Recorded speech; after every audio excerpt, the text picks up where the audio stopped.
there are literally age of consent laws that are similar to the Japanese ones all around Europe and even in the United States of America, depending on which state you're talking. 16 years old. The claims pertain to a time when Brand's fame was growing to stratospheric levels as he hosted comedy specials and a BBC radio show, all while developing a reputation for outrageous behaviour. Brand hosted several seasons of shows connected to Channel 4's Big Brother, as well as appearing on other primetime TV slots. In that period, he also developed a film career in Hollywood, starring in blockbusters and marrying pop star Katy Perry. So what? Now on Channel 4, dispatchers investigate allegations of a serious sexual nature against... Age, Time Out, Comedian of the Year, Russell Brand!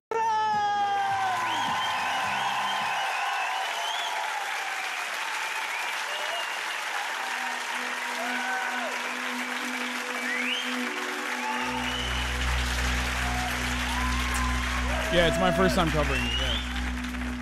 What about, I like it, if you are a fella and you do have, a dinkle, etc., it is quite nice. Them blowjobs, what you get sometimes, never suggest it. If the girl does it, they ain't suggested it. I like them blowjobs, right, where it goes in their neck a little bit. I would never suggest it. I'm not suggesting it. It's their idea.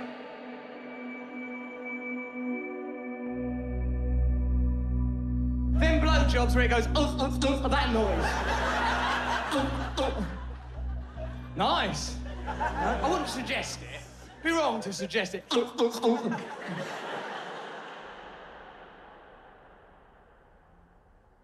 I phoned and I asked to speak to his agent directly, and somebody asked what it was regarding, and I said, that's regarding Russell Brand being a sex offender.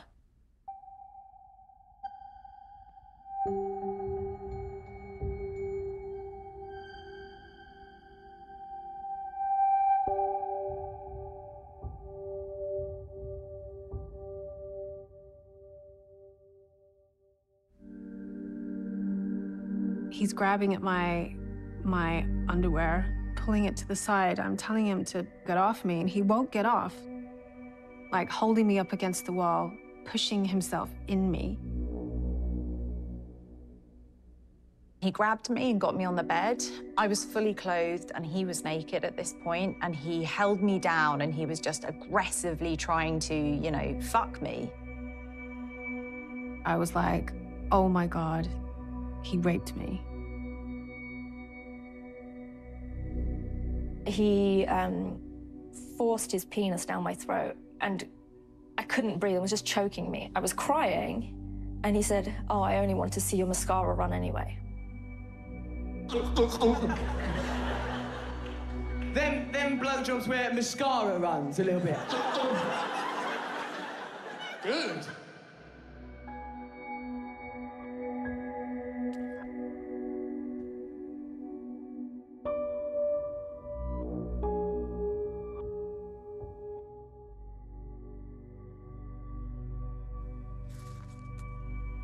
I've never, ever spoken publicly about this before.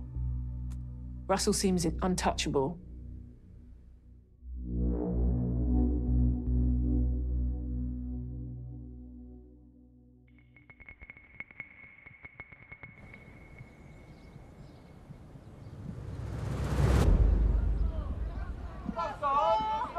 Oh, yes, another hit piece. Yeah, exactly.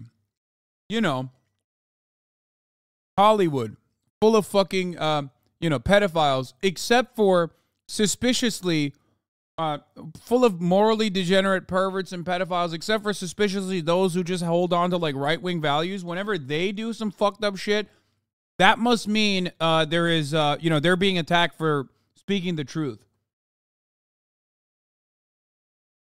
It's such a funny fucking take to have that, like, so many Republicans regularly say, like, oh, Hollywood's full of fucking weirdos and whatever. And then as long as one of those weirdos is, like, a little conservative, they're like, no, this guy fucking 100%. He's being attacked for his ideas. Okay. Yeah. 4-year investigation probably came after because he was speaking the truth about vaccines or whatever.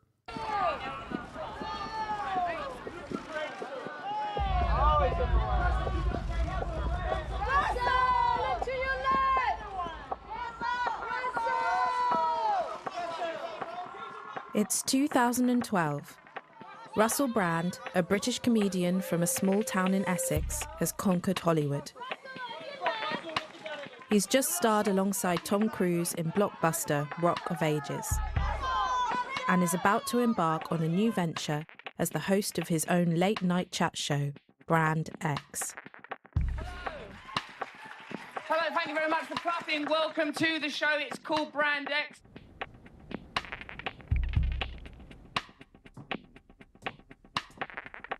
I'm completely disgusted in the way you treated me. Sad that I trusted you.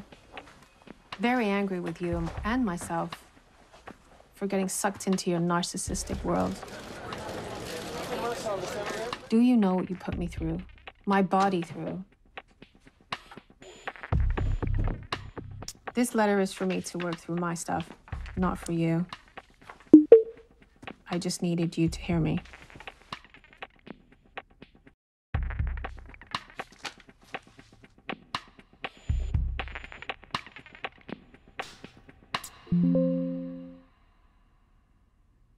If it positions that as the individual, sorry, a lady uncrossed her legs and I saw up her skirt. And that shows how the human mind works. You can be just about to make a brilliant point about homelessness and the media's service of a corporate agenda, and then you'll see up a woman's skirt and think, well, none of that really matters. He was having a show, and it was his very first one in Hollywood, Brand X. Also, I was at the trial run. There was an after party. I'd never met Russell before, ever. And he literally made a beeline for me and said, I want to meet you. We were chatting backstage. He leaned in and kissed me. It was very, very quick. Brand took Nadia's number at the party, and they stayed in contact. I did go around to his place, and we did have sex. He's like, do you want to use a condom or not use a condom? And I'm like, no, absolutely, we're using a condom. And he did respect my wishes then. He does this thing where he glazes over. I don't know what's going on in his head, so it was kind of weird. July 1st, 2012 was when my rape happened. I was out late, and he happened to call me and say, I've had a really bad day, please come over. And at first I said, no, I'm not going, it's late. And he's like, please come, just come and cuddle with me. So then I gave in, and I'm like, okay. The door was unlocked. I just walked into his place. He comes running out of the bedroom naked. He came at me with kisses and stuff, which was kind of fun. And then it wasn't that fun when I couldn't move, or I knew what he wanted from me at that point. He pushed me up against the wall. I'm like, what are you doing? And he's like, I have a friend here, and I want you to come into the bedroom. I'm like, no, that's not happening. We're not doing that. And I tried to get away from him. I slipped away from the wall. I went to another wall that had a painting on it, a huge painting. My bag got actually stuck underneath that, and it's still on my arm.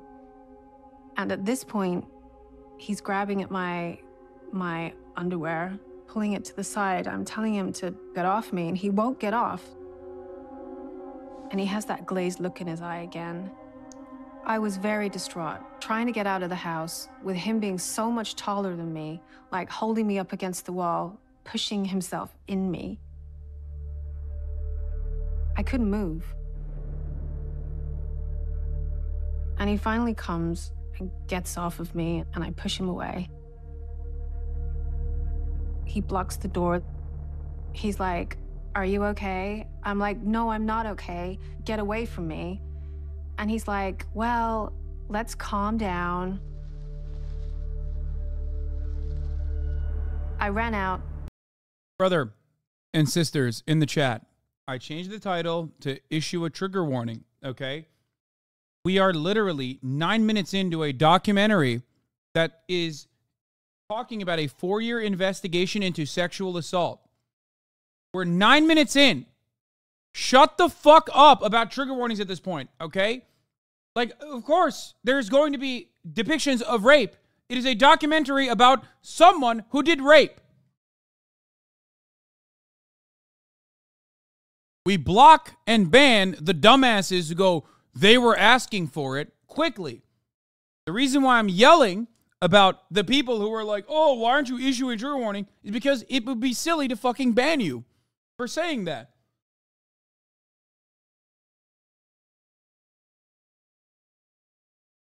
For weeks since this documentary first came out, you've been like, can we watch this? Can we watch this?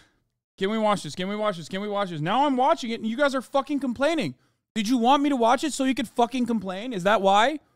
Is that the reason why everybody was like, oh, can you please cover the Russell Brand situation? Can you please cover the Russell Brand situation? I just really, really want an outlet where I can complain. And I jumped in my car. I was in a daze.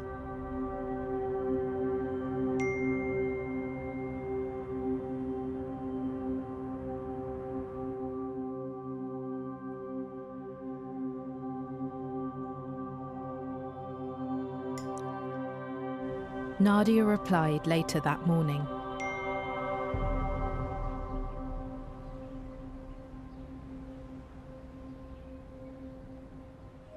That same day, Nadia went to a local rape treatment centre to report what had happened.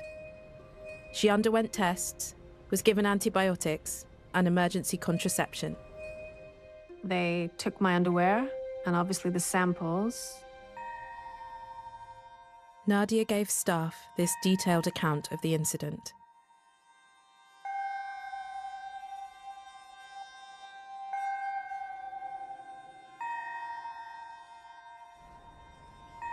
She decided not to go to the police. I was just too scared. I didn't want to put my family through that, let alone me through that, with him being famous. When I went in for one of my first therapy sessions, I literally couldn't say the word rape.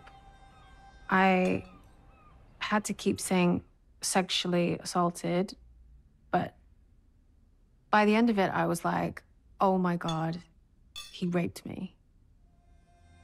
Like, people in situations like this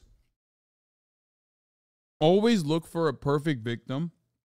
And in many circumstances, there's not going to be a perfect victim, right? And the situation does not demand it.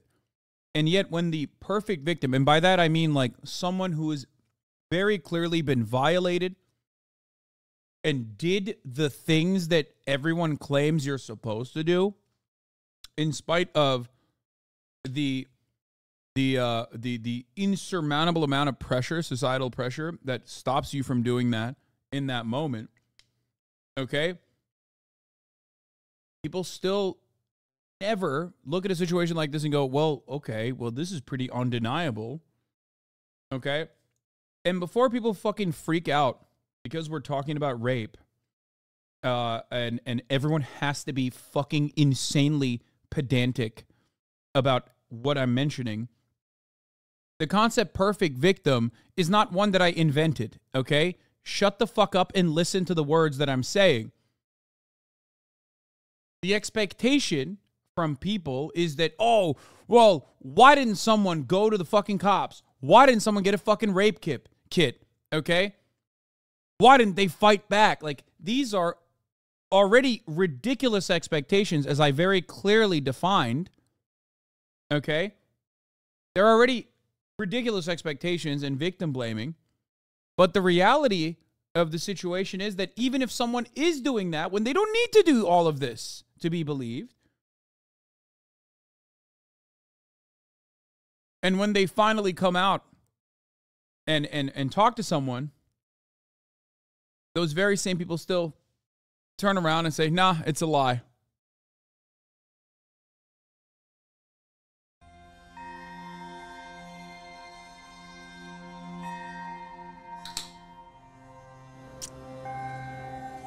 Actually, you do need proof. It's how the legal system works. Yeah, except, you know, testimony is proof. That's number one. And secondly, you dumb fuck, she went and got a rape kit. You absolute fucking moron. She also texted Russell Brand, who responded to her text messages immediately afterwards. She went into therapy immediately. What the fuck are you saying?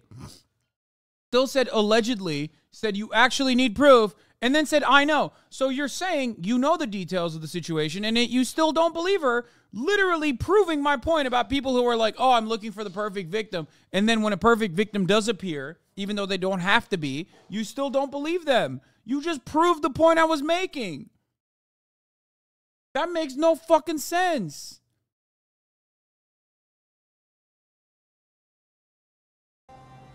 This was in 2012.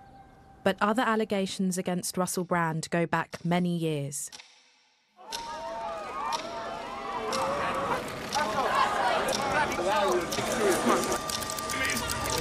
Hey, what a year it's been for you, Mr. Russell Brand. I've had ever such a nice time.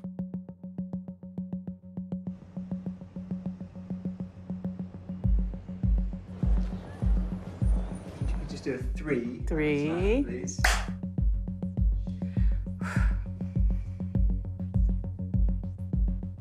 I sent my resume to one of those agencies that like will place you places, and I was given this interview to work with Russell.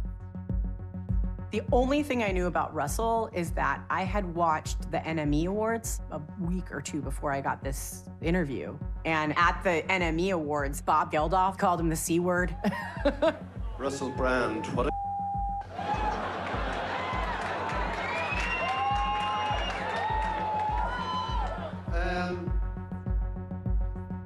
When I met Russell, I was like, oh, this is like weird and refreshing. And it really did seem like he was on his way up.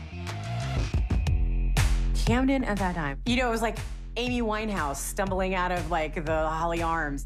All these like bands that I read in the NME, like hanging out. I'm like going places with Russell. You know, somebody whispering in my ear, oh, do you know who that is? It was an exciting time. I've got to be on the telly! Shut up! Russell's been on a national comedy tour. He was writing a book. He was writing a weekly column in The Guardian. He had 2 shows, Big Brother's Big Mouth, 1 Leicester Square on MTV. On the telly, you look quite cool, but in real life, you look sort of preposterous. Right, this is like the world I lived in. He always only wore his underwear, his tighty whities. I don't think today I would accept like a boss only being in his underwear around me. His favorite subject was him. He was a narcissist, and it was like almost a joke. I was trying to get his attention because we had to go somewhere, and I couldn't get him to listen to me. And I literally... It's also one of those like weird situations where like it's pretty obvious that he is like this, you know what I mean? Like it's so odd because like nothing about this is surprising. Like the meme that you guys sent me, Russell Brand accused of doing exactly what you think he'd do based on looking at him. Like, you know, you're not supposed to judge a book by its cover, but like, holy moly, this dude, his cover was already like, you know, when she's like, oh, he was a narcissist, he loved talking about himself. I'm like, I mean, yeah. Looked in my bag, found the schedule, and I said, Russell, and I showed him the picture of his face. And he looked at me and he smiled and he's like, oh, you get me. I mean, it was just like nonstop, and not to mention a very active sex addiction. Right, so I used to be able to distract myself from feeling embarrassed and ashamed by drinking and taking drugs, cheer me up a little bit. Can't do that anymore because I've spoiled it, took too much of it. So now, because I can't do that anymore, I like to have it off, right? As sort of, thanks, Yeah, why not? Yeah, let's cheer the idea of sex. Brand was a self-proclaimed sex addict, and his promiscuity was celebrated in the tabloid press. You were voted the Sun newspaper's Shagger of the Year. It was a proud day. He went on to win Shagger of the Year 3 years in a row. I'm assuming, though, that you take precautions. Yeah, I take an awful lot of precautions. What I do is I make absolutely sure that it is a woman, then go for it. He was well known for his controversial sexual humour. I'm really... Like, part of this is odd, though, because it's like, half of the shit that he's saying are jokes. I guess it's weird because, like, he also personally did the jokes. And, like, he played himself, basically, in a lot of movies and shit.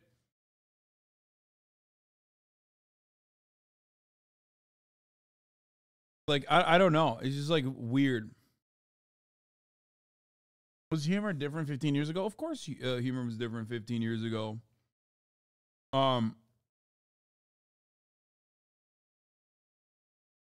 Comedians, like rappers, they self-report from time to time.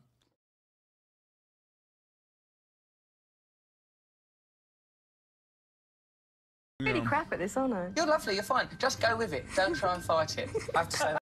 Yeah, like I would say 2000 era comedy was like really fucking aggro. And it's not even an excuse. And also I obviously am not defending Russell Brand. But yeah, 2000 era comedy is like, was definitely, this was like the peak of like rape culture being celebrated and pushed in mainstream media. Like a lot of the things that you kind of take for granted that are considered big no-nos now, there was a movement to change it. You know what I mean? There was a movement to change that, like, and sanitize that part of the culture. And that's why you kind of look back at it and you go, ugh, gross. Because, like, it was gross. And plenty of people were like, yeah, this is fucking gross, dog. What are we doing? But that also does mean, I mean, that was certainly a part of the accepted rhetoric at the time. You know what I mean? It's like if you look at the Leather Special, it's like fucking Eddie Murphy is just like constantly saying that gay people have AIDS, and everyone's just like fucking laughing, like, oh, it's so funny. You know what I mean? That's so hilarious. Like,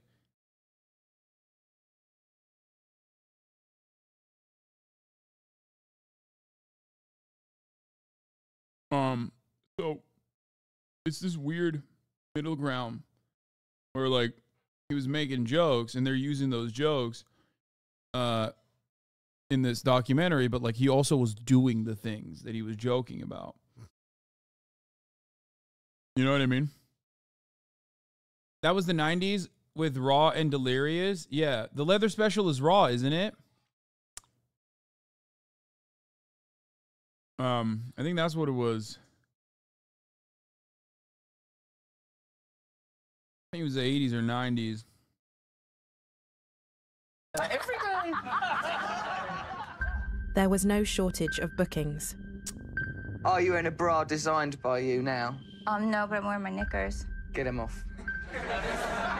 Like this kind of stuff, in hindsight, is like, oh, wow, how gross. But at the time, I totally can see it, especially in England, being like seen as like hilarious, I guess. Obviously not for everyone, but certainly was more normalized. That's why there was a lot of movement to like change that. Okay? Okay. There won't be a point where I go, oh, don't. There'll be a point where I go on in. In the early 2000s, yes. In the future, there will be a lot of changes that happen to what you take for granted right now as like hilarious and is the norm. You know what I mean? Like at the top of the hour, there's a 3-minute ad break. Maybe in future generations, we're going to look back at that and go, that's so insanely fucked up that there was a 3-minute ad break with no way of avoiding the ad, except there is a way to avoid the ad. It's by subscribing for $5 or for free with a Twitch Prime, or by getting gifted a sub. Comedy isn't meant to be timeless. It's telling of current times. That's not true. You can have timeless bits. That's not true at all. Look at George Carlin. Look at some of Richard Pryor's stuff. Like, there are certainly timeless bits, because you can be talking about the fundamentals. You know, I'm waiting for the ball jokes to go out of fashion. They will never get out of fashion. Moth666 and Mrs. Credited, thank you for the 5 the subs. There's a 3-minute ad break now.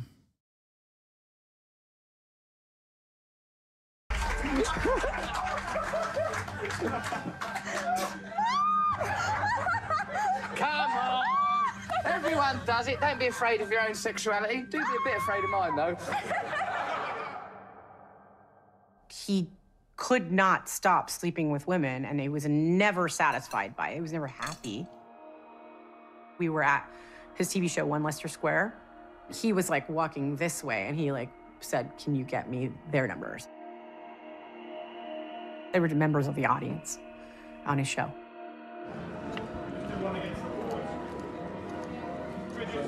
I saw a lot of like things that insane. If I were to walk into it now, I would say, "Oh, that's not right." But like back then, everything was so normalized.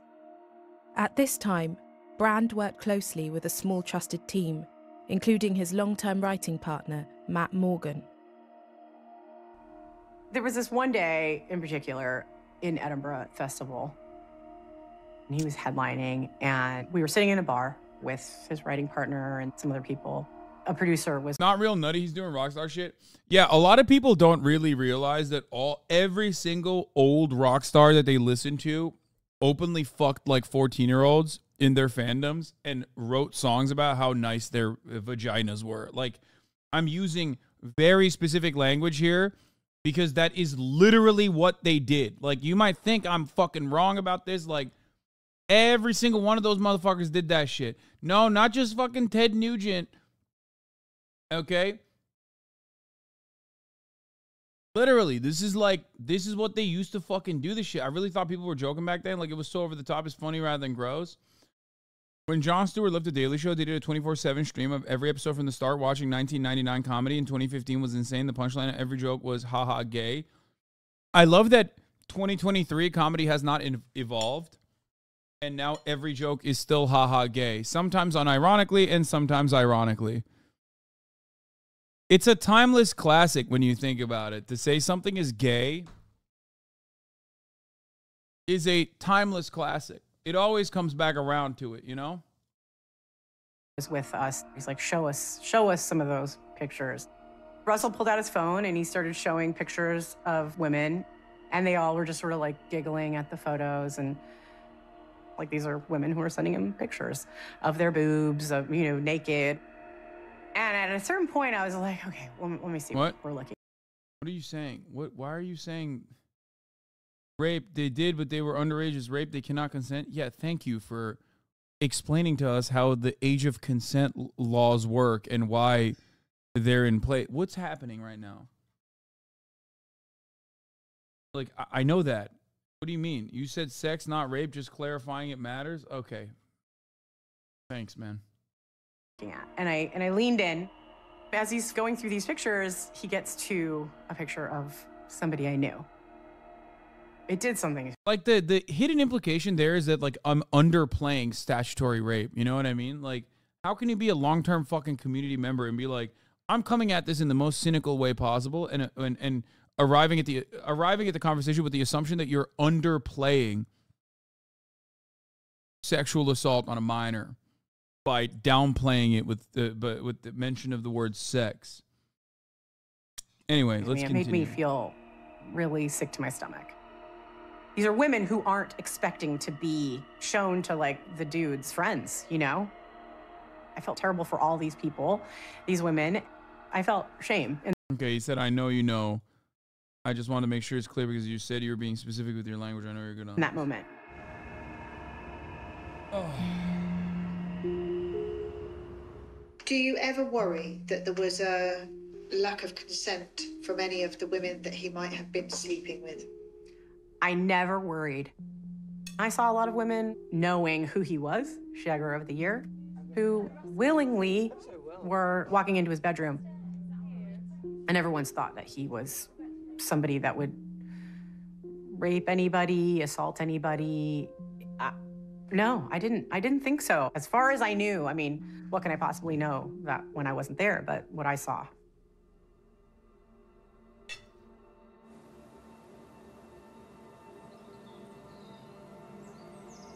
I mean, I thought he looks like a gross pervert, but like, I get what she means by that.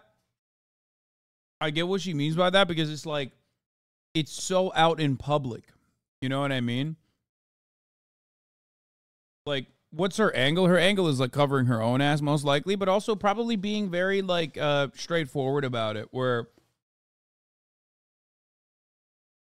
like if she saw like hundreds of women throw themselves at Russell Brand over the course of her like career being his fucking assistant, and so she probably was like, there's no fucking way this would happen. Like, people are just like literally throwing themselves at someone, because women, just like men, misunderstand why or how rape happens. It's not about sex, and it's not about gratifying your sexual urges. In many instances, it has nothing to do with that. It has everything to do with power, right? Like, it's not like, oh man, Russell Brand can't get pussy, that's why he has the rape. Like, that's not usually how that works. It's usually a specific urge to have power over someone. You know what I mean?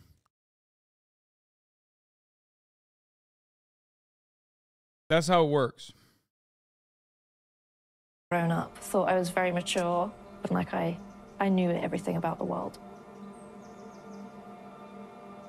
The law enabled it as well. It shouldn't be legal for a 16-year-old to have a relationship with a man in their 30s. I never felt there was any kind of power balance at all. I always felt like he had the upper hand.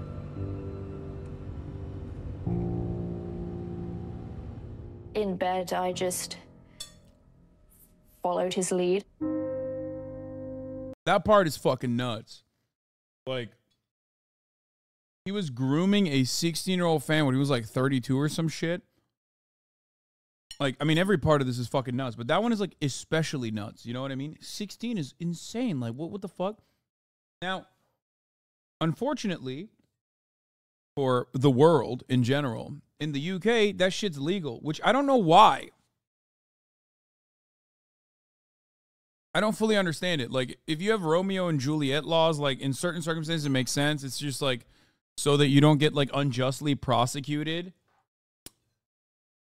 Unjustly prosecuted as, like, an 18-year-old. You know what I mean? When you're, like, dating a 17-year-old or some shit. Like, that's why they have some of these laws. But it's like a flat acceptance of 16 and going all the way up to like however fucking old you are is wild to me. Also, this is a law that exists in a lot of European nations. Make no mistake, chatters. Many people have said, oh my God, like Japan, they finally fucking raised their age of consent to 14 or something. Or it was 14. What was it? What did they do in Japan? I think they raised it to 16 or something. And it's like, there are literally age of consent laws that are similar to the Japanese ones all around Europe, and even in the United States of America, depending on which state you're talking about.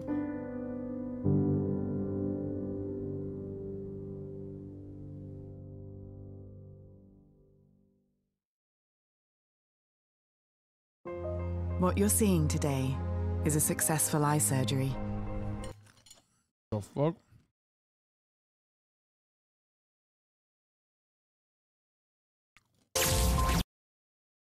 Now on Channel 4, allegations of sexual violence that viewers may find distressing in Russell Brand in plain sight. Oh, what else was I going to say? Let's talk about age of consent. Fuck. There's another thing I was gonna mention.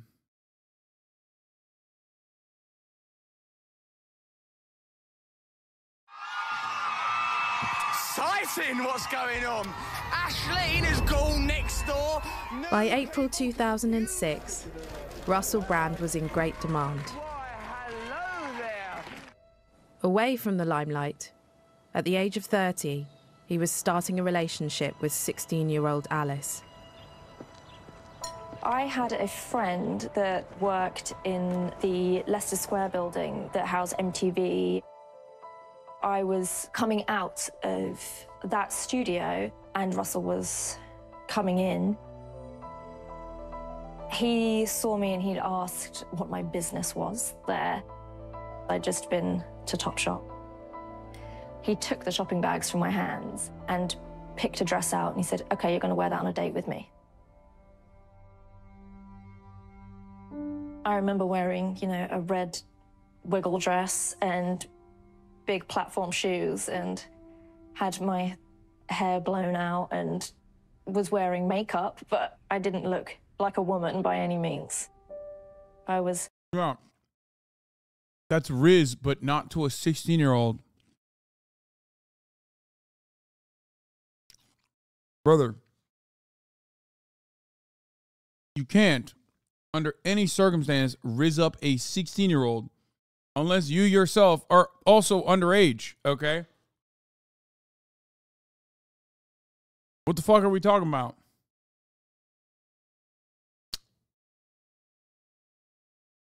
Yeah, it's called criminal Riz. Why is it legal then? I mean, do you really want me to explain why it's legal? Because it's fucking weird and perverted, and many rich old scumbags are weird and fucking perverted, dog. That's it.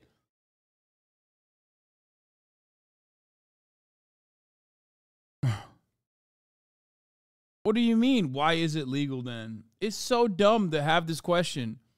It's dumb to ask this question. Like, there's plenty of fucking things that just don't make sense that are the law, okay?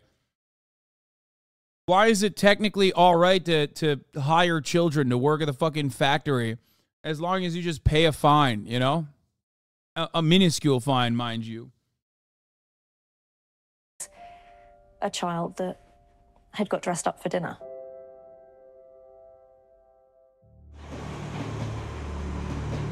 It was overwhelming, but I did feel, yeah, I liked him, and I felt a bit giddy. I felt special. I woke up to text messages from him saying that he dreamt that we were married and how happy it had made him. Looking back on the relationship, which started consensually, Alice now feels she was controlled by Brand. He would later joke on stage about his techniques with women. I can pretend to be nice for a little bit of time, you know, at the beginning of a relationship, pretending to be nice. I'm quite nice. I nod a lot. I'm quite nice. Yeah, come round my house. Yeah, we'll just watch a video. No, it's all right. I'll sleep on the sofa. Right, pretending to be nice. Yeah, no, it's all right. We can just cuddle. No, we'll just kiss a bit. That's all right. No, I'm not even that interested in sex. We'll just come. I'll just kiss. Yeah, let's watch Wonderful Life on the video. The knobstacle course, I call that.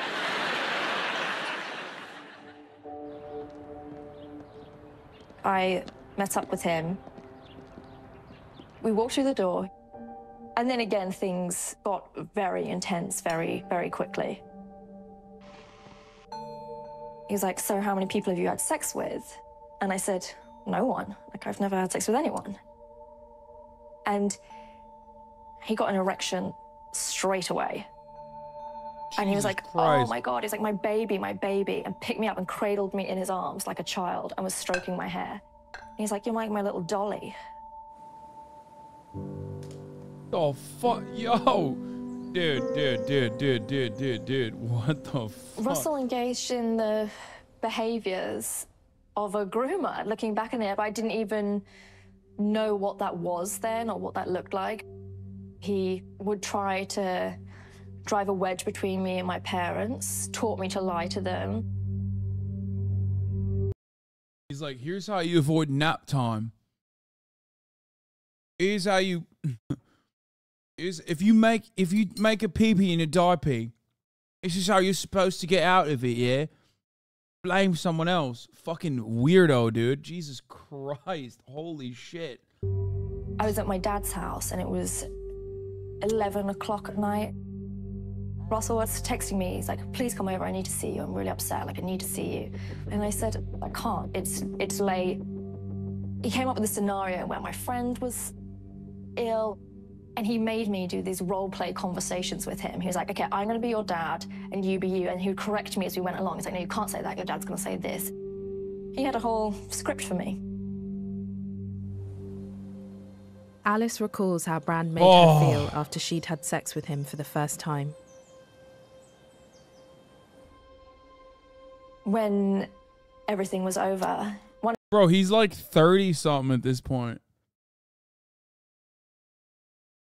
Like, sexting a fucking 16-year-old virgin that he, like, acknowledges is a virgin and is, like, kind of infantilizing.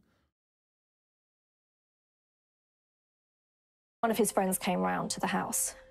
They both drove me to the tube station. I felt like a little kid being dropped off somewhere. He reached his hand behind the car seat and was holding my hand behind the seat like my mum does when she's in the car. And it made me feel like, yeah, I felt very small. I felt like a little kid.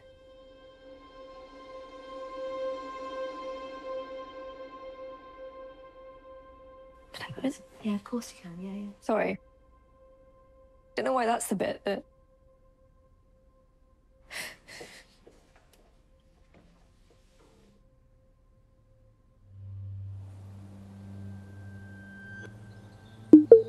I didn't feel like I could advocate for myself in any way, and I also didn't feel like I could argue with a grown-up. I'd only been seeing him a couple of months. It's wild that she's like describing precisely the reason why there are age of consent laws, because like children can't consent, to every fucking dull motherfucker who's so dense that they just can't comprehend it and go, it's fucking legal, mate. Right? It's fucking legal. And she's like describing as to why it is really fucked up to do that. And then after all is said and done, these guys still turn around and fucking say that Russell Brand did nothing wrong. It's like, what is this? Hasan, you're famous. Ever get too many way too young girls coming up to you? What a fucking take, dog. What a take.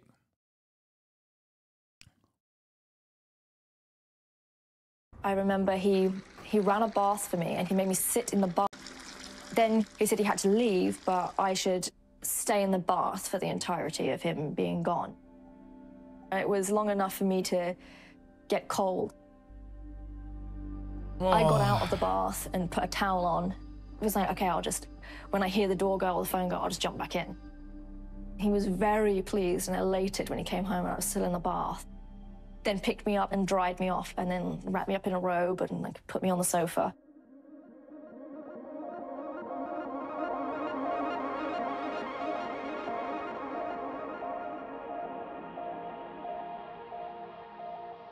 Things took a slightly darker turn. I was sat up in the bed up against the headboard. Yes, once we're done with this, we're going to look at Ben Shapiro and so many other right-wingers defending him. Okay? And he forced his penis down my throat and I couldn't breathe. It was just choking me and I couldn't breathe. I was pushing him away and he wasn't backing off at all. And so I ended up having to punch him really hard in the stomach to get him off. Where's the possible and then TOS? He fell backwards and I was crying and he said, oh, I only want to see your mascara run anyway. The U.S.-centric statutory rape discourse is, I believe, distracting from the actual rape claims. 30 and 16 is gross, and maybe it should be a crime. Well, it is a fucking crime. In the United States of America, in plenty of states, it's a crime. So the maybe it should be a crime conversation, I know what you're trying to say, But like maybe it should be a crime conversation. I think is prescient. Okay, so that's number one. And number two, there's also additional crimes even under UK law. Okay, U.S. law is problematic too. E.g., 20 and 17 is statutory rape. No, you're wrong about that. That's precisely the reason why they literally have Romeo and Juliet laws in many states. Like, you're wrong. The U.S., at the very least, even though the U.S. is wrong on many counts, and for the record, not only is the U.S. wrong on many counts, they also have like a lot of allowances for child marriages and the like, parental consent and things of that nature for children to literally get married to adults. But across the board, 18 being the age of consent is good. Not only is 18 being the age of consent good, but also there are accompanying Romeo and Juliet provisions that allow people to, that are in the same fucking age range, allow people to have normal fucking relationships. While 20 and 17 is still super fucking creepy. Okay, dude. Like, those provisions Channel and 4 carve-outs are dispatches created investigates specifically for people who have like been in relationships for an extended period of time when they were both children. Okay, there is no black and white. The closest thing you can get to with black and white in this kind of situation is age of consent laws being 18.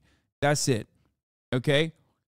I hate the problematic age gap discourse that happens every single time we have these conversations, and it's so stupid. I know the age of consent is 16 in the UK. It's fucking insane that that's the case. Them blowjobs where mascara runs a little bit.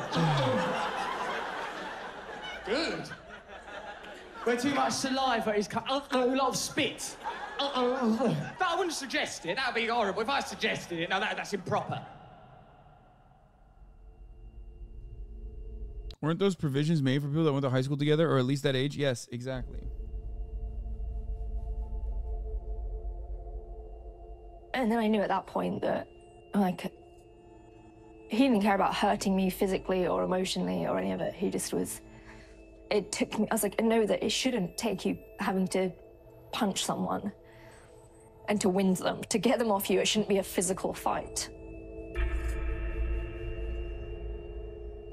After that, I just said that I wanted to go to sleep. So I just like laid on one side of the bed.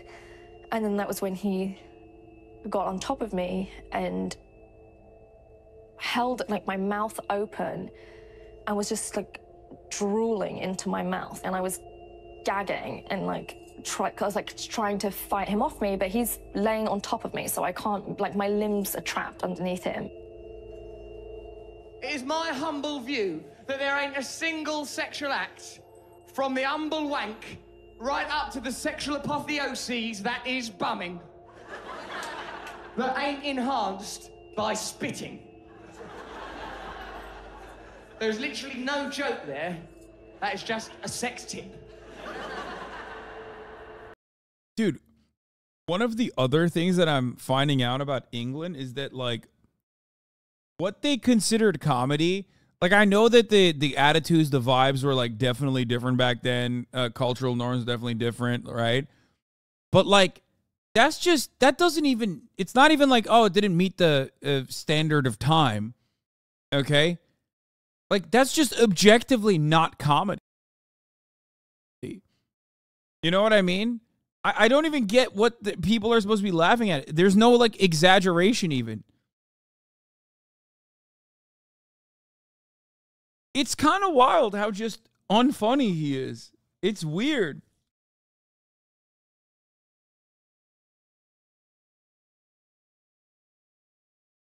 I like that you said, just living a life and talking in a funny voice, but they're British, so to them, his voice isn't funny. To them, they think his voice is normal. You know what I mean?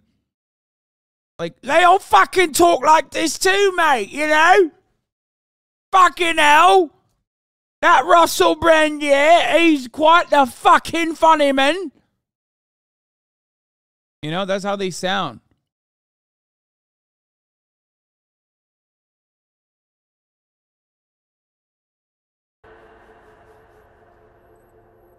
And then he held my mouth shut and made me swallow it.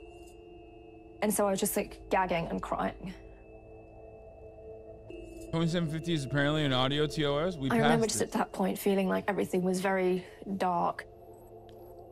I didn't know why he even wanted me there, because it didn't seem like, even doing that stuff didn't seem like it was making him happy. He just seemed angry the whole time. And he seemed angry with me. And I didn't know what Major I'd done. TOS from 3030 onwards. Wait, what? Really? Wait, let me see. Oh, what is it? What the fuck is the TOS? Oh, wait, what? Wait, is that his actual dick? What the fuck? He would just like take his dick out in public? Oh God. I mean, I guess it's like totally. It's totally censored, but still.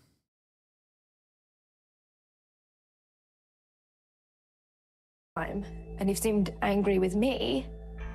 And I didn't know what I'd done.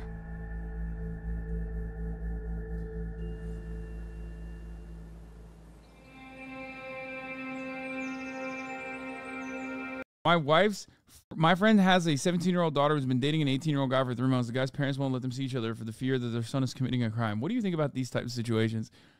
Hey, dude, why are we fucking having, like, this is coming across like what are the acceptable circumstances where I can say the N-word in a vacuum, okay? Like, I don't care, all right? I don't care. Can we please? I see it. I see it. I see it, little bear. I see it. It's just like it's fine, dude. It's fine, okay? It's fine. Stop making it something that's like more aggressive than it is, okay?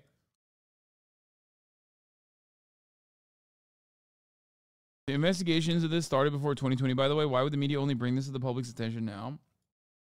Probably concluded the investigations, I suspect. Because I feel like the investigations first started when Russell Brand was still like a leftist. You know what I mean? Ostensibly. 2019, I think, or is it 2017 is when the investigation started? If anything, it could be that like he recognized that people were like snooping around his past, and then he made a right-wing heel turn or something. He had a super injunction in place that prevents people reporting on it. I think he was very skillful in the start from making his identity be, I'm the womanizer, I'm a sex addict, I'm inappropriate, but it's all just a joke, it's funny. It's, you know, it's a smokescreen for a lot more of his dark behavior. He can keep pushing and being more and more extreme, and yeah, he's getting naked. Russell Brand's journey to fame was chaotic. Condoms. Do you have condoms here? Women. I want a woman. I want to put my hand in a pussy. In the early 2000s, he was gaining notoriety for his risque on-screen antics. Oh, no. You're sick. He's pissing in his own. He's pissing. He takes his pants off and he pees in his tidy whities in public. And then a guy goes, "You're sick." Oh, I'm ever so sorry. Here, give us a little cuddle. Give us a little cuddle. Borrow us your jeans. But his addiction to drugs and alcohol was becoming a problem for those working with Brand. It cost him his show on MTV, and he was sacked from comedian Steve Coogan's feature film, Cruise of the Gods. I've caused all trouble fighting in a lap dancing club. I got into a mad argument with a prostitute in a brothel in Istanbul. None of you. How big is his wiener? It's not very big. You can, I mean, the photo, I have seen that photo before. I didn't even realize it was actually Russell Brand. What was I? You weren't there yet. I know, otherwise I'd have been under your wing. I'd have been safer. Despite Brand's career hanging in the balance, in 2002 he was signed by celebrity agent John Knoll, who sent him for a 3-month stint in rehab. Noel discussed this in a 2015 documentary about Brand's life and career. You recognize the penis without the person's face in the picture too? No. You can see his face, but it's because he's so young. It was back in like 2002. I had seen that photo being circulated around over the course of this past week, and I didn't realize. I thought it was just like a Russell Brand lookalike that people were making fun of him with.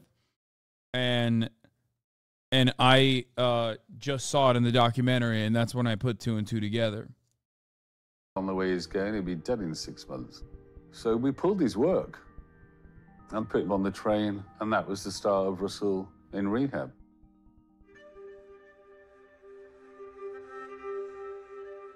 Brand emerged in early 2003, clean and ready to work.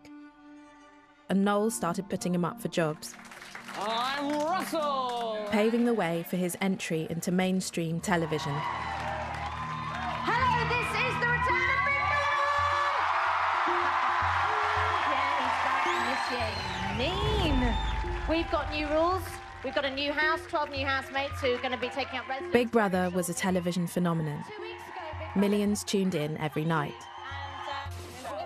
It was made by Endemol Productions and commissioned by Channel 4.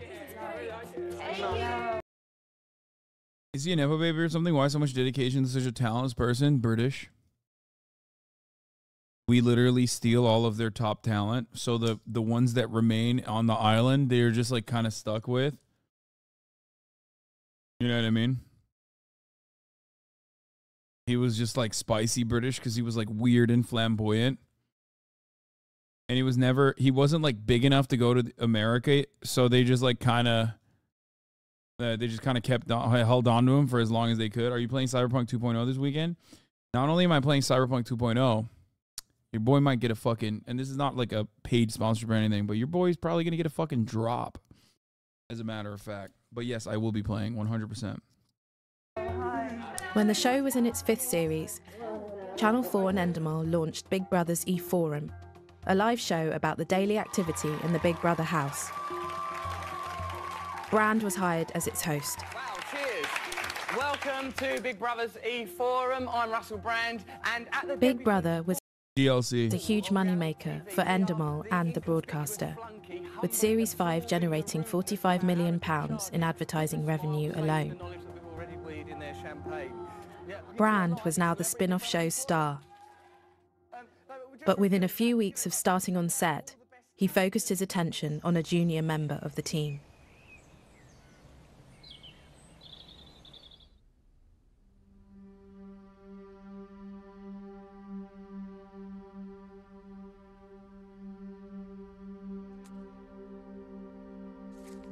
This is a picture of Russell that I took in his dressing room.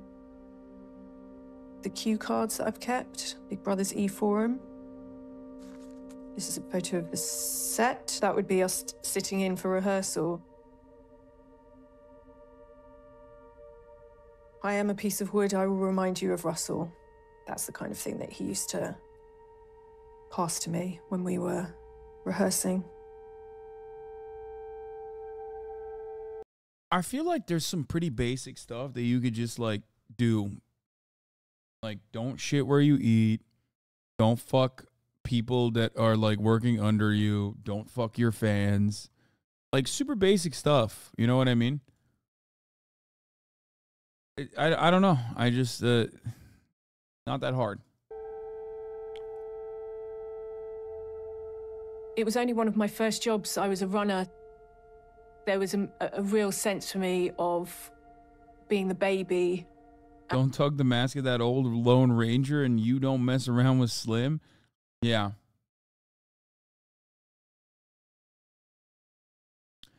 Don't have sex with your fans' moms. Okay, that's not a rule. You're just saying that because I'm sorry, but your mom is a little loud at night and you need to go to sleep. I get it, but that's different. Okay, that's allowed. I never said that that's not allowed. That is absolutely allowed.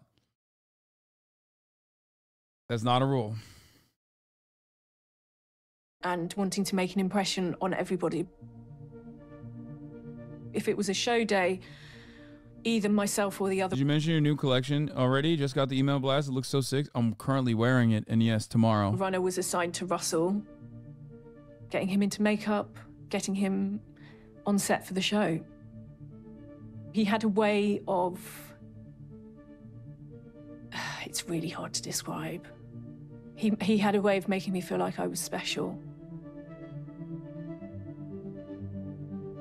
Rachel says more senior members of the production team working for Endemol would take advantage of her friendship with Brand. Russell used to have days where, you know, he was more approachable than other days. And I think there was definitely an element of not wanting to rock the boat with him too much because of his association with drugs beforehand and the fact that he wasn't that long out of rehab and that he could be quite vulnerable. If the producers or the series producer or director or anyone wanted to get a message to Russell and it perhaps wasn't going to be taken that favourably, they would get me to go in and tell him because they knew that I would soften the blow, because they knew that he liked me, that we had a relationship, a friendship. So it definitely felt like I became a bit of a pawn. It's really difficult to recall the exact moment that the line was crossed from friendship into something more. One of the memories that is very vivid to me and will forever stick in my mind, I think I must have gone to see what he wanted for lunch, and he saw that it was me and he turned around towards me. I wasn't incredibly close to him, but I saw that he had his penis out of his shorts or trousers and it was in his hands, and he insinuated that I might like to suck his dick. I obviously didn't go and suck his dick, but I also was scared to rock the boat. I was incredibly shocked. I felt very anxious. I was scared of what the repercussions would be if somebody had found out. Obviously, he was the presenter and I was a runner. I wasn't going to tell anyone what he'd done because I didn't want to lose my job. One thing that this documentary does very well is like detail exactly why coercive circumstances are also bad from the perspective of the victim. Like, you often don't get it. I think a lot of people, you often don't get that in commentary. You don't get that in documentaries. You don't really get it as much in like broader news coverage over this kind of issue. They do a really good job of like voicing the concerns from the victim side. They do a really good job of like describing the power imbalance, like the coercive components of like your boss pressuring you, what those additional pressures are.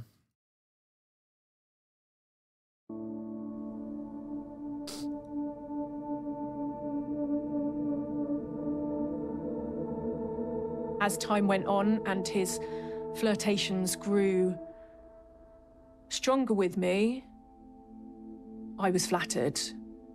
I'd been sucked into his world, I suppose. He was a very intoxicating person. Rachel says she met up with Brand outside work and they had sex for the first time. He made it clear to me that I couldn't tell anyone else on the crew. It had to be a complete secret because he had it written into his contract that he wasn't allowed to have any sexual contact with anyone working on Big Brother. Wait, what? A newspaper later reported that one of the conditions of Brand... Wait, what the fuck? So they knew? Like, they already knew that this was, like, a problem, and they just kept hiring him? And we're literally like, yeah, dude, just, like, stop fucking people. Like, stop raping people, stop sexually assaulting people. Like, we want to keep hiring you. We just want to make sure that everyone in England knew. Wait, really?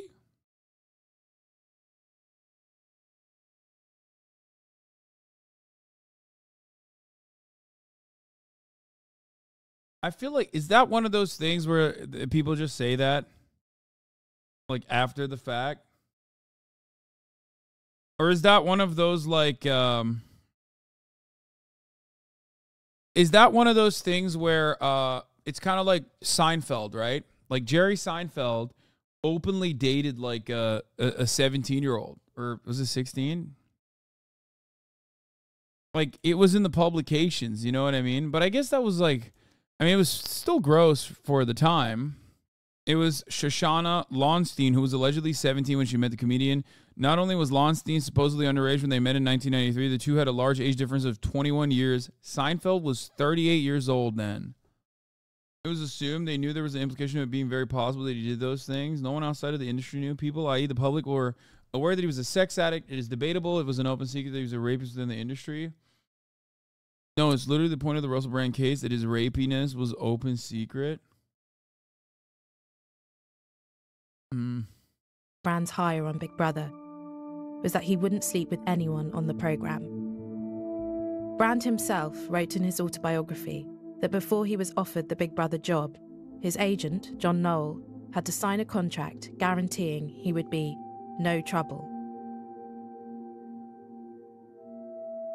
I didn't know that he had this history of sex addiction, but they obviously did, and it was enough of a concern for them to write it into his contract.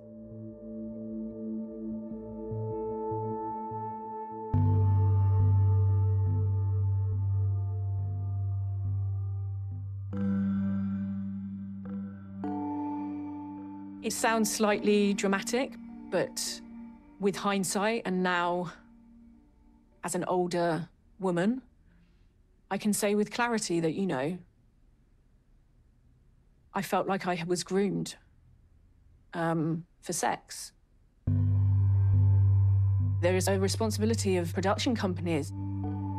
They enabled him to exist in these environments where he was able to take advantage of who he was.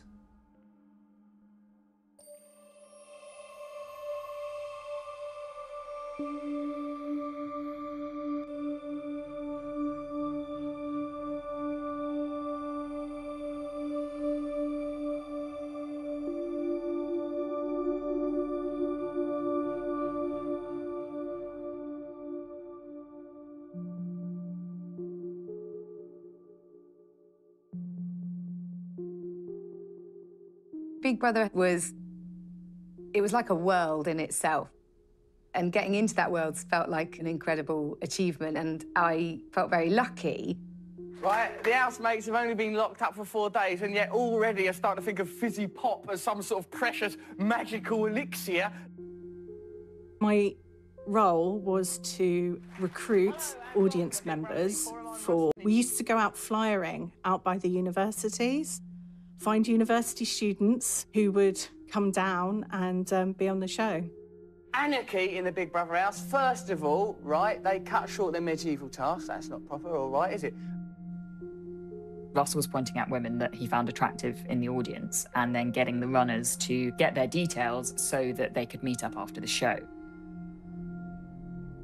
He would give a runner a piece of paper, and it would be a phone number or where to find him in his hotel room. They would give that out to at least 2-3 girls in the audience. And I say girls because they were like all over 18, but they were all under 22. Oh, hello.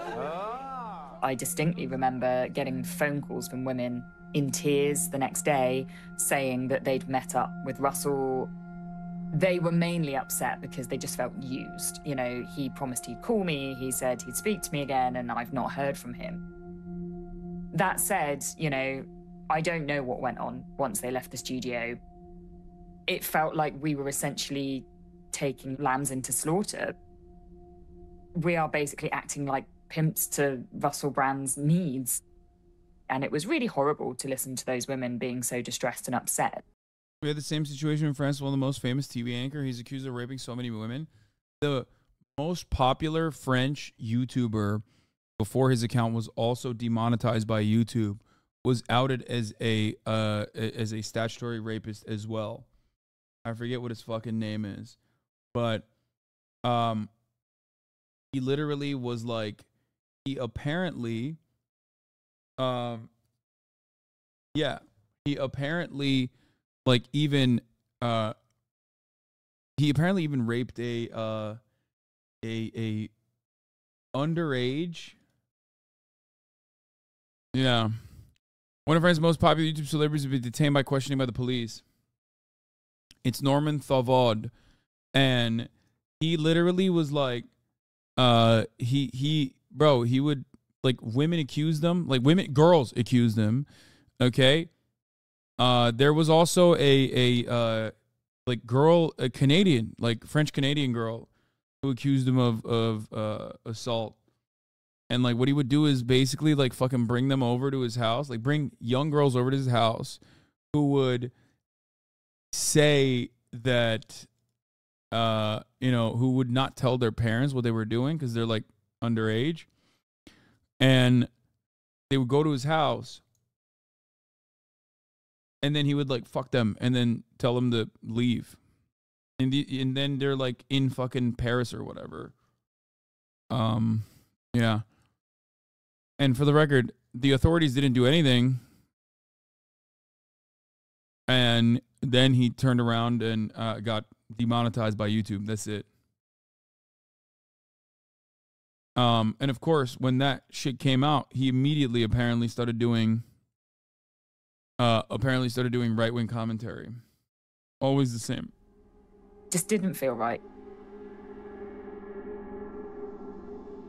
This runner was also working with Brand on another Channel 4 show made by Endemol, called Kings of Comedy. Part of my job as a runner was to go and collect Russell from his hotel and bring him to the studios. Russell would answer, just in underwear, usually, although obviously knew the call time, knew he should be dressed and ready. He'd try and invite me in, would always jokingly say, surely we've got time for a quickie. I had my radio, and I think I always made sure there was a way of contacting the studio.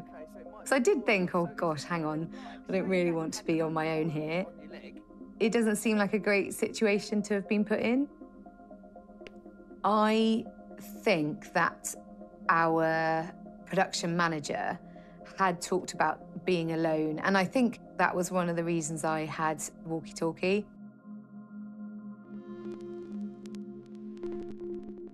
On the next series of Big Brother's E-Forum in 2005, crews say they told more senior members of the production team at Endemol that they had concerns about Brand's behaviour.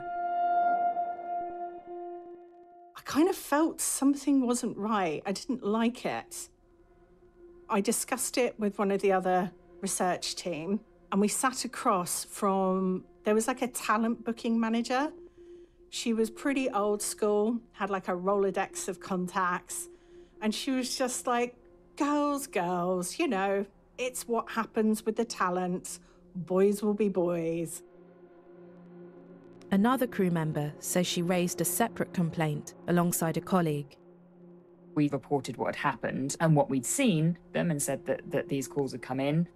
We didn't hear anything more about it. I don't know whether that complaint went any higher than our production management team. It was definitely met with, okay, well, that's not okay. I don't know if anybody spoke to Russell. The behaviour didn't stop. The crew members say they don't know if the complaints went to the top of Endemol or were passed on to Channel 4.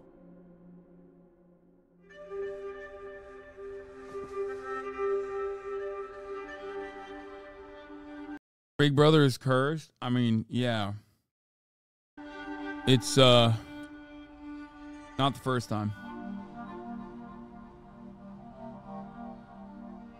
Everybody should be able to report their concerns, and everybody should be able to report unacceptable behaviour.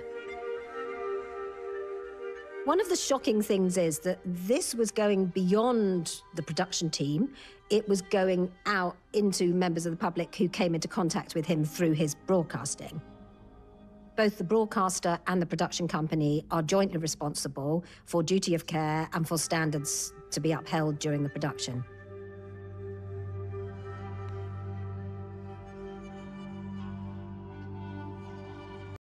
Sexual comments towards a newsreader. she's erotic, that newsreader. Blimey, what a sex bomb that woman is. I'm going to go in that newsroom one of these days, and while she's reading, do you know one of my fantasies? Don't say this on there. Because we are going to get under that desk, and we're going to unleash hell on your thighs, woman. Brand said on air that the newsreader wasn't happy, and she'd told senior colleagues, but the behaviour didn't stop. The producer just told me that we've upset her.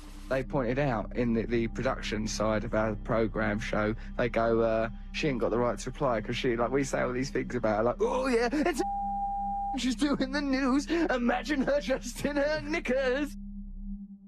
On one show, without his co-host Matt Morgan, Brand interviewed Jimmy Savile, who was later exposed for his sex crimes.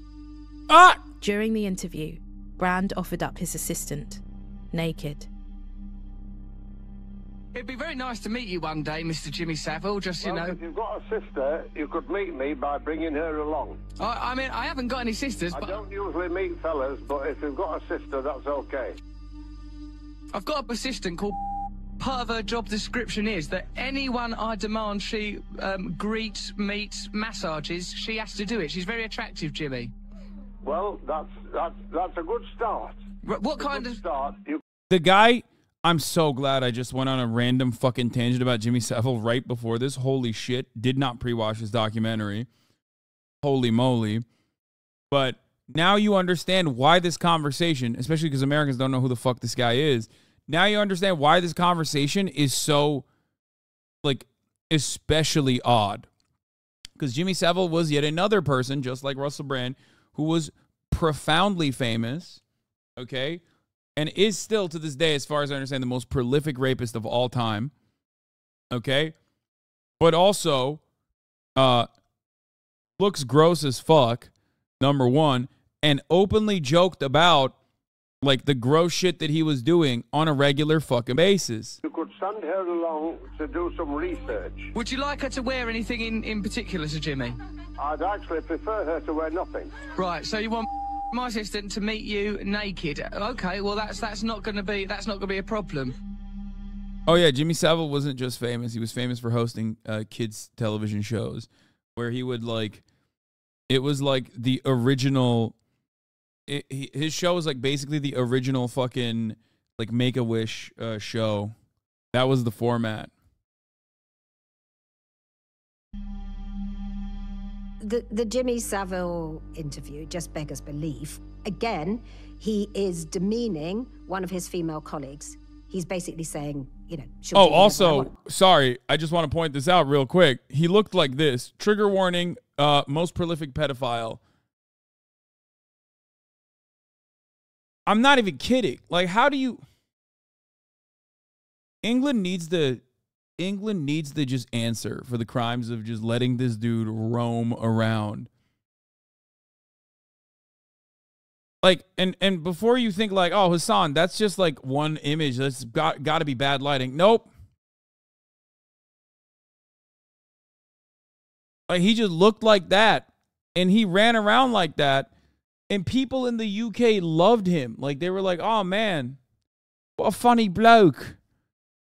He's a funny bloke, that one. That's what they said with that voice. Odd stuff. Basically saying, I am her pimp. Somebody should have said it's not acceptable to continually have these jokes about sex, jokes about women. You can see a very clear pattern of unacceptable behavior that consistently undermines and demeans women and that leads to sexual exploitation of them. Members of staff were angered by Brand's behaviour.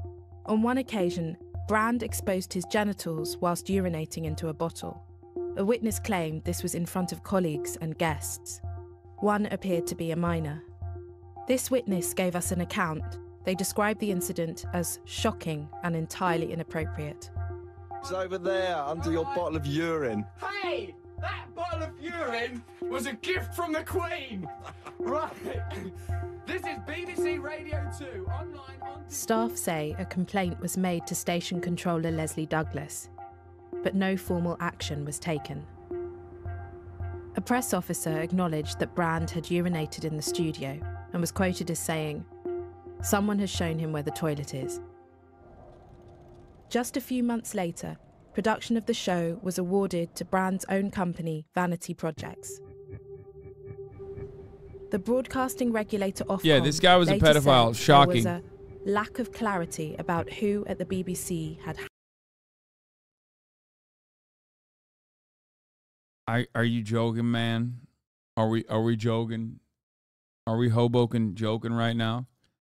Motherfucker came in and said, "What's your views on Taiwan?" Hands-on editorial oversight of the series. He's got to be a mogul. In October 2008, after Matt Morgan was no longer co-hosting, Brand and his guest Jonathan Ross called Fawlty Towers actor Andrew Sachs and left a message on his voicemail. Brand had previously been in a sexual relationship with Sachs's granddaughter. He fucked your granddaughter! Code red! Code red! I'm sorry, Mr. Fawlty. No BBC executive had listened to the pre-recorded show before it was broadcast. It led to 44,000 complaints and was dubbed Saxgate. Suspension fair, Mr. Brand.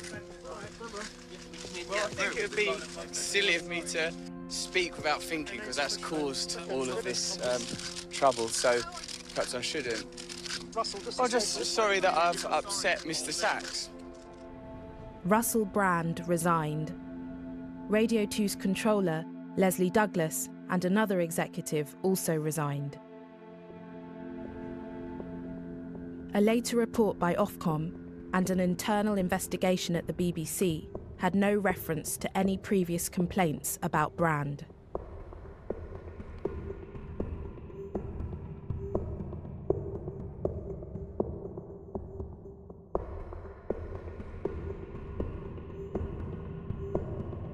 What?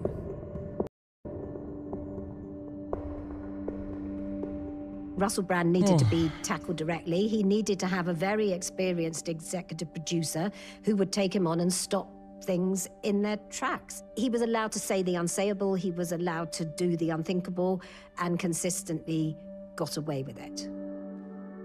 Matt Morgan said, "I stopped working with Russell Brand several years ago. During the time I worked with him, I was never aware of any allegations of serious sexual misconduct against him.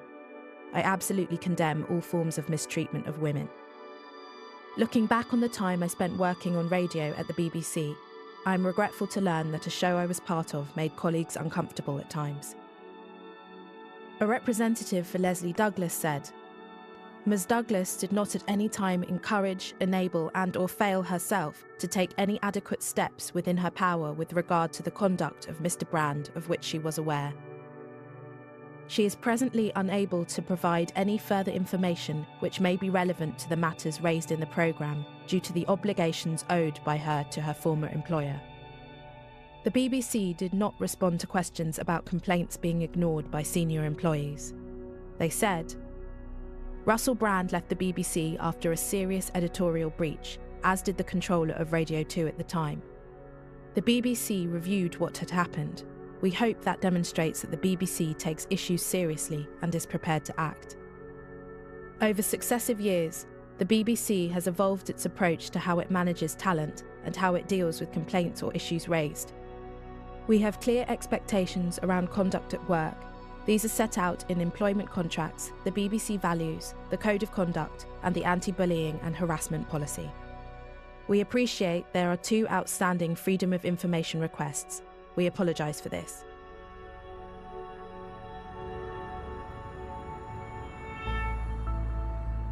Although Brand's time at the BBC had ended in disgrace, he was finding new opportunities across the Atlantic. Well, what are you going to do in Los Angeles when you get there? Got to do a special for Comedy Central, start rehearsing my film with Judd Apatow, and I'm making a film with Helen Mirren. In the US, his profile continued to grow. Come on, mate. Anyone can pull it off for 10 minutes. I'm nice for 10 minutes. So you're not like this all the time? You don't want to be around when the laughter stops. One day, you might realise it's time to switch. In the US, Now on Channel 4 with allegations of sexual violence that viewers may find distressing. It's Russell Brand in plain sight.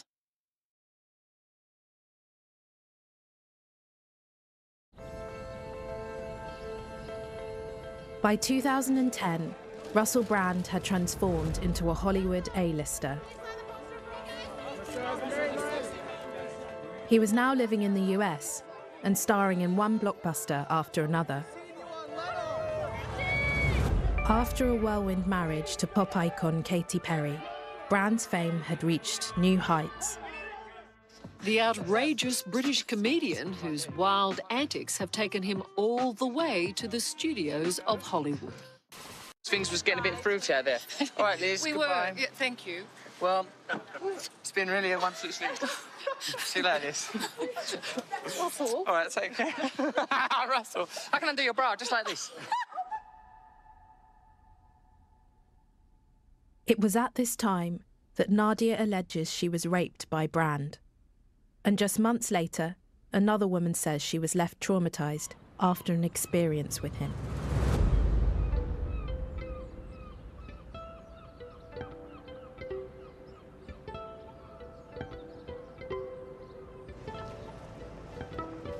I moved to LA. I moved out here for chasing my dreams. I met him at an AA meeting, and he pursued me, like, right away.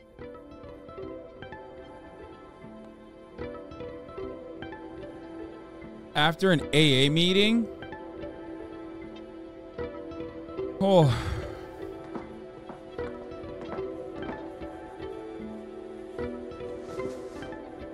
I slept with him willingly. Like, for the record, willingly.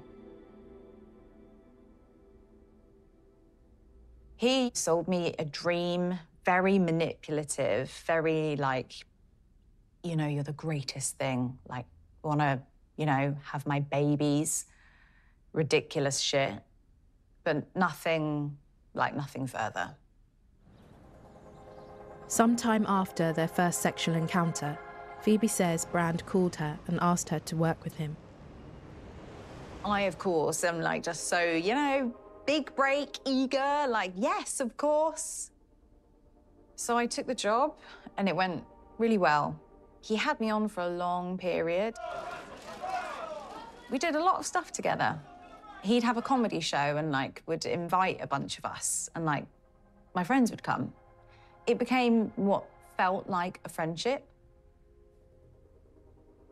Everything we did work-wise revolved around his sexual behaviour with other people. And because I had slept with him, it was like, it didn't hurt, but it hurt, you know? I've just never seen any man have power and, like, manipulation over women. Like, I watched this guy, I mean, pulled women out of the audience, kicking us out of his dressing room and fucking them in the dressing room, you know, just revolving door of women every day. I mean, 5+ women a day, just absolute mayhem. Phoebe remembers working at Brand's house before they left to go to a show. They were running late, so Phoebe left her belongings behind. We came home together in the same car. And we came back to the house and I was like, okay, cool, I'll go pack up and I'll leave. Then the assistant left to run an errand. And without me realising it, I was left alone with him at the house. He came into the room. I can't remember if he was naked or if he was in underwear, but he ended up naked at some point, and he started, like, chasing me. I was almost laughing because I was like, there's no way this is happening. And it got a little more aggressive. And then I think I realised this is not a joke. Like, this is really... He's really serious. And I went to walk back out to get out of the bedroom and the door had been locked, which I hadn't seen him do. And he grabbed me and got me on the bed. Bro really did a saw trap, like... Fucking nutty. I was fully clothed and he was naked at this point, and he held me down and he was just aggressively trying to, you know, fuck me. And I saw something come over his eyes, I swear to God, like black. His eyes had no more color, they were black. Like a different person literally entered his body. And I was screaming and I was like, what are you doing? Like, stop. You're my friend. I love you. Please don't do this. I don't want to do this. Like I think he had his hands down my trousers, but I was fighting so hard and I was screaming so hard. And something snapped and he heard me and he got off of me. And I got up and was like, what the fuck? And he flipped the fuck out on me, like, fuck you, you know, just like super angry. And I'm sobbing. I run to the front door, grab my shoes, and I run barefoot to my car. Phoebe says some of Brand's US colleagues were outside the house, waiting for him to join a meeting. And all the people that he had the meeting with were standing in the fucking driveway. Years later, I ran into one of those guys on another job, and he pulled me aside and he said to me, I have never forgiven myself for not running into that house to save you. I heard you screaming and I didn't know what to do, and we were all so scared of him, and I didn't do anything, and I'm sorry.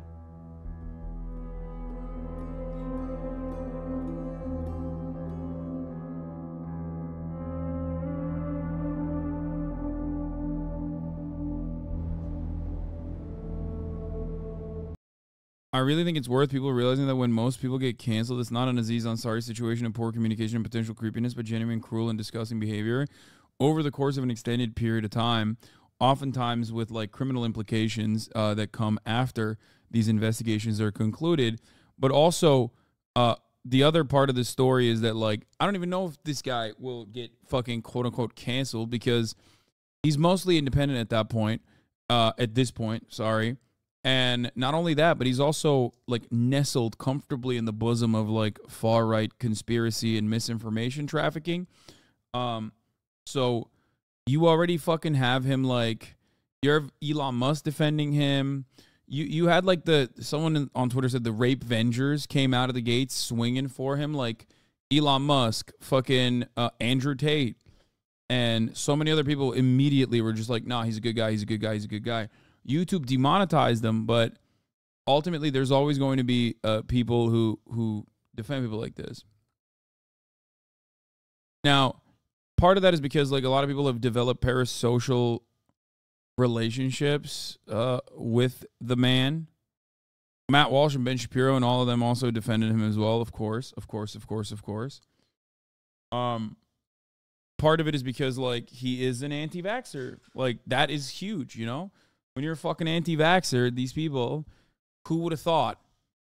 The people that are most susceptible to misinformation, motherfucking anti-vaxxers, would, you know, also immediately rush to defend a person who is being investigated, you know?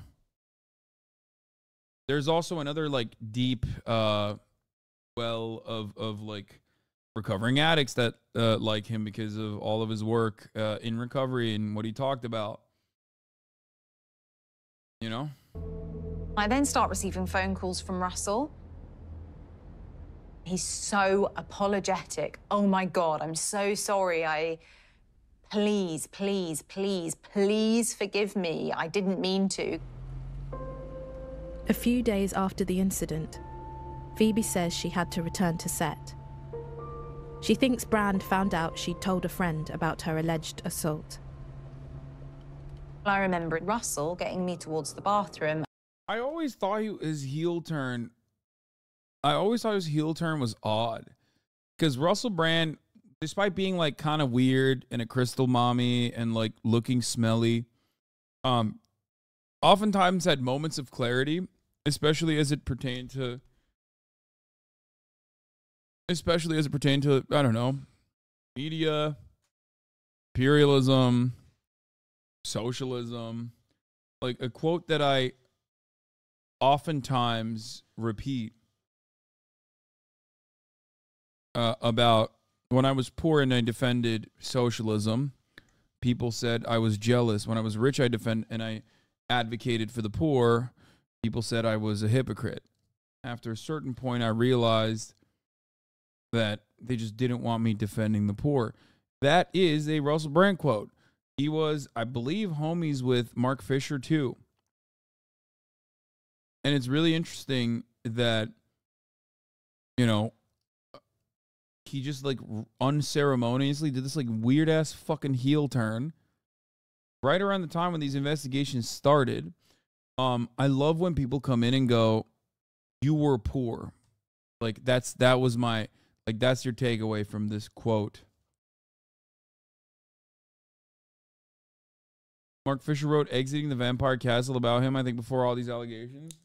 I like how you want to do more fun things. Did a full politics stream again. It's only been 6 hours. We still got time. And turning the water on so nobody could hear him talking. Socialists are, in fact, very capable of rape. Yeah, I wasn't saying that at all. Of course. Of course they are. That's not my sentiment. I'm simply stating that a person who put his fucking brand name, everything out there in a really, really unorthodox fashion when he didn't have to at all. He was already like a brand household name. Like he didn't have to rock the boat at all. Like he did not have to he did not have to ever say stuff like that, which I thought always was interesting because like that to me does signal some level of authenticity in your belief. Turning around and just like making a heel turn. That's what was odd to me. I didn't know any of this shit. I only knew him as like a weird looking guy. I didn't know his stand-up bits either. I'd only seen the socialist shit that he was saying. Okay? And I'm talking about not this kind of thing, but instead like his personal politics and the way that he represented his personal politics, the way he put himself out there seemed genuine. And then his fucking shift, his rightward shift on like the COVID shit also kind of seemed genuine because it didn't happen overnight. It did happen over the course of a long period of time. And was basically like, sexual assault is a serious allegation, and if you're fucking serious, I need to know because you'll be hearing from my lawyer. I don't know what I said at that point, you know, like I don't remember that day well at all. I think I was in a trauma response.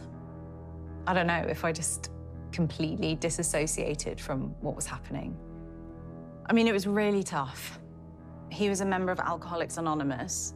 That is supposed to be a safe place. That's supposed to be like a sanctuary. And after that, like, I almost drank. I was fucked up. And I just didn't know how to process it.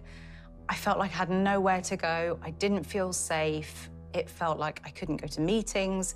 I was too afraid to see him. I never heard from him again. I never saw him again. I'm at peace with it. I thought it was a right-wing plant fairly early on. He riled up the youth to not vote in a very important election, and the Tories had a field day afterwards. First of all, that's just being a fucking British anarchist, okay? British anarchists famously say that all the time, so much so that his friend Mark Fisher has also ironically criticized that kind of behavior. And what does he call it? Fuck. Mark Fisher has a term for it. I forget. But yeah, that's just, you're describing literally British anarchists. That's all you're describing. You're not describing that he's a right-wing plant. When I think about having children, having a daughter, and how this had happened to her, you know, that's why I'm talking to you.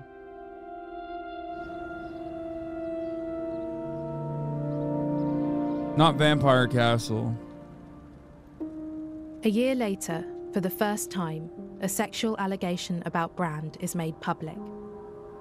His former girlfriend, Jordan Martin, published a book under a thinly disguised pseudonym revealing intimate details of their relationship, which she describes as controlling and manipulative. The book contains her description of an incident where he got angry and then sexually assaulted her. Lifestylers, yes.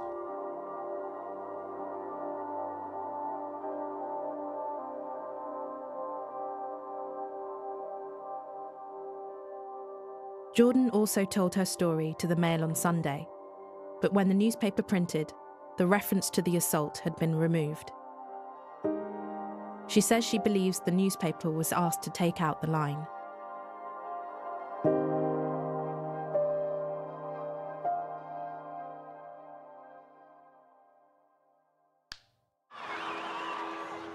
Oh, Jesus! It was like, he threw a bra, but he threw it aggressively. It was sort of a bit sexually exciting and a little bit frightening, as all sexual interaction ought be. Thank you.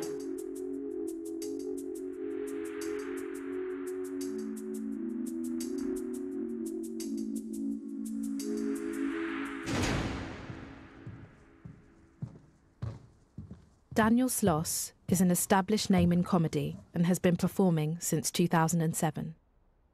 He's heard allegations about Brand's treatment of women on the comedy circuit.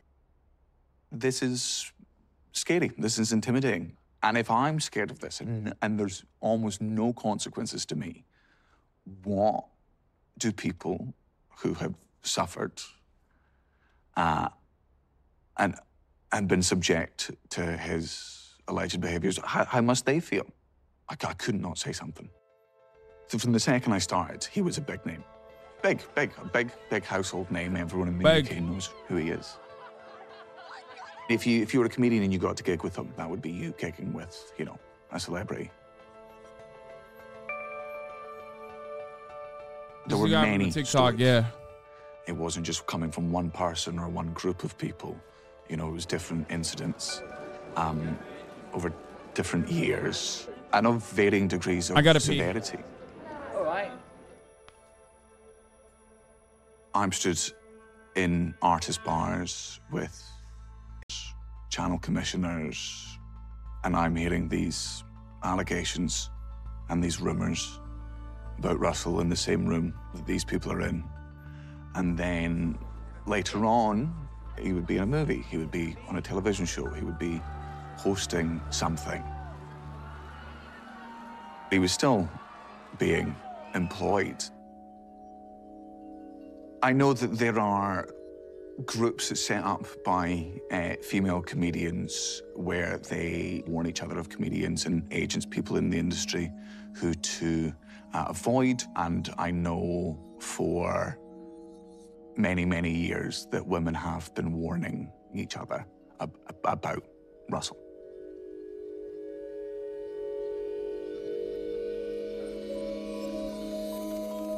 I know there are comedians who have made references in jokes to Russell's alleged crimes and have either been asked or told to not do those jokes anymore. Hearing that is intimidating. It's scary. You don't know where these people are coming from and how high up it goes. Questions that should have been asked about Russell before he was employed for certain things, I do not believe they were asked. But you do look. One. Oh, I thought they were. Oh my God! I thought him and a bunch of other people were saying I was getting away with stealing the views from Channel 4 or something.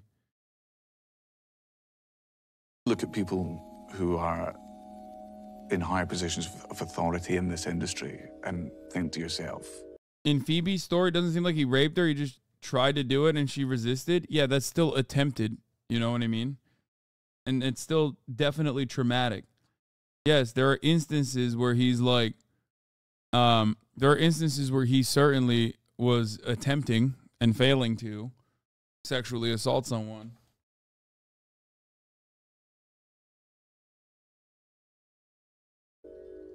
Well, there is more you could have done.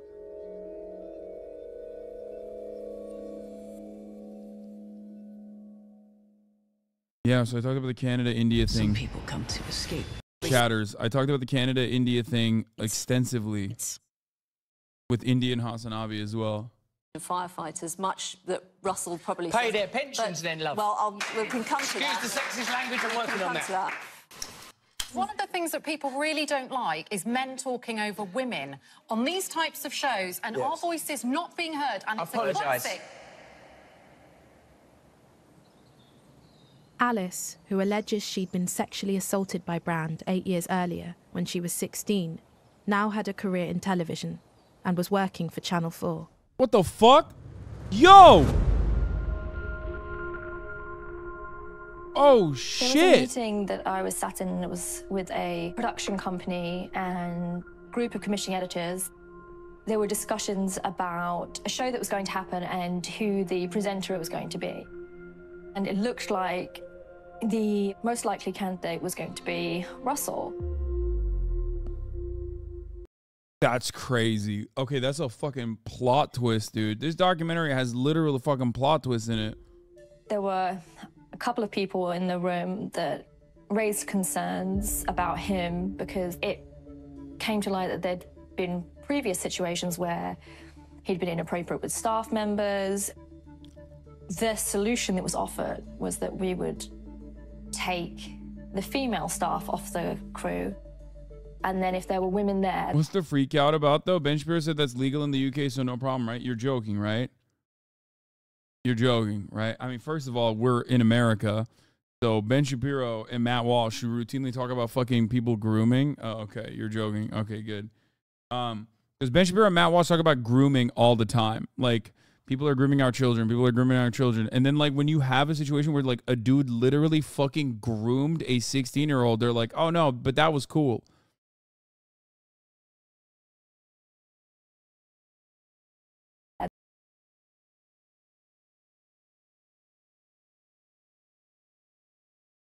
And then they would never be alone with him. I was...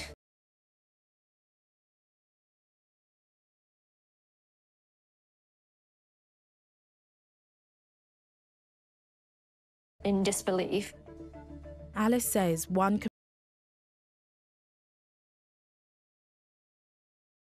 commissioning editor in the room strongly opposed what had been suggested.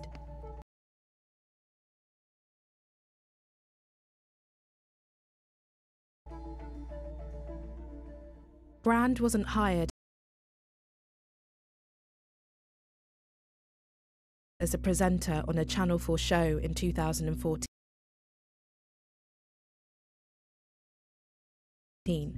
But opportunities with the broadcaster kept coming in the years that followed. I'm a good role model for a child. Never yield the sex appeal, Jim, never! There's always opportunities, there's always flies to be caught. He comes across sometimes as a caricature of himself. Oh, that's not true, you've completely misunderstood!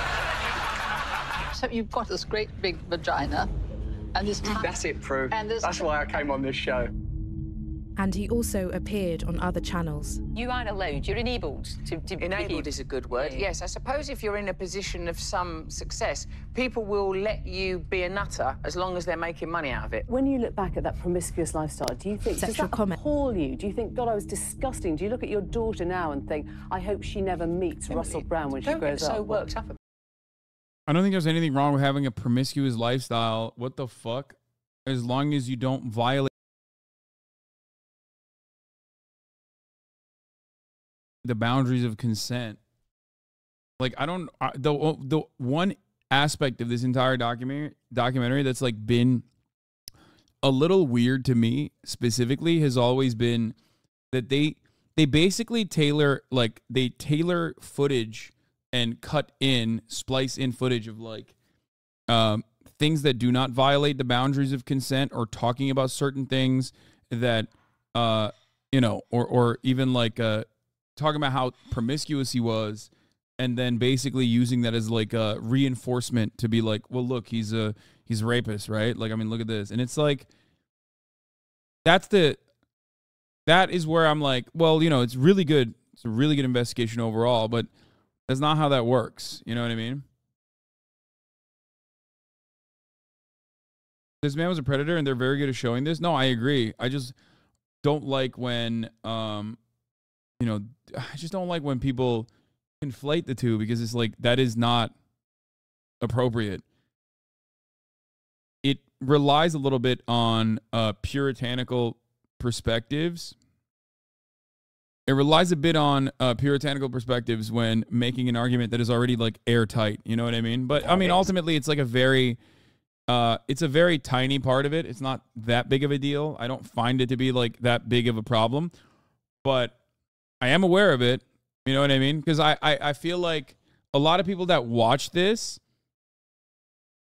will not even notice that, and their takeaway will just be like, oh, he's promiscuous, he's a slut, he's a hoe, he's inappropriate, he's loud, and like he was, you know, doing it in public in such a fashion. And in certain instances, like he is doing it in public in a fashion where he's like talking about his predation.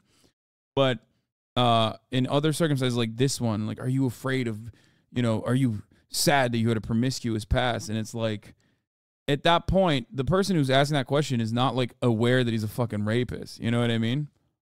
It's only a rhetorical device. Does it appall you? No, my dear.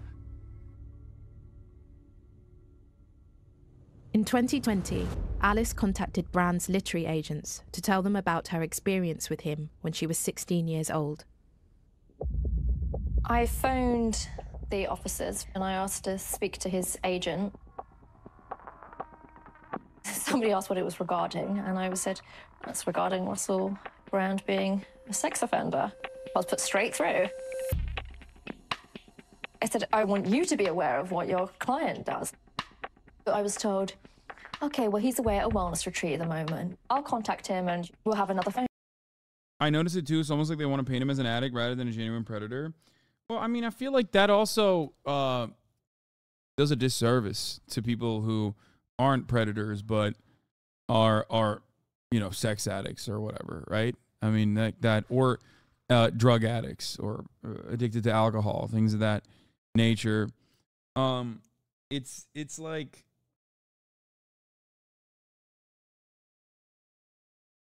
it doesn't actually I don't know, it's a weird thing that you can just like kind of use to defend it.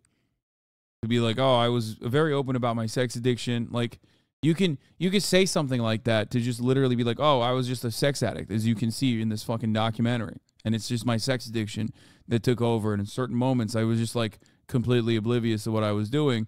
I didn't realize it was like that. They're blowing it out of proportion or something like that. Which I haven't seen his counter, but I assume he has one where he probably says something along those lines. Cool.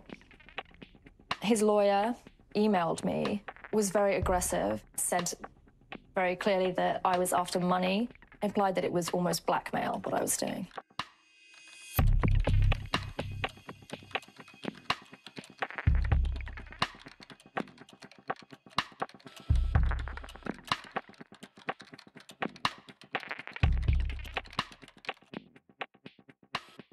And I pointed out, I've never mentioned money, I've never asked for money, you're the only person that's ever mentioned money.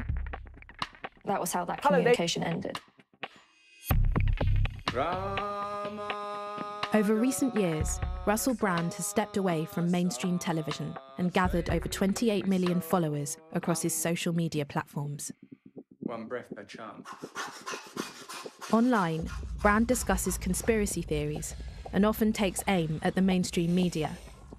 The media, our friends, our allies, telling us the truth and definitely not amping up some stories and ignoring others in order to shape our reality to benefit them and their corporate partners. He also gives advice on relationships and addiction and makes millions in the process. 12-step recovery, not just for nut jobs and wackos, although nut jobs and wackos are, of course, welcome.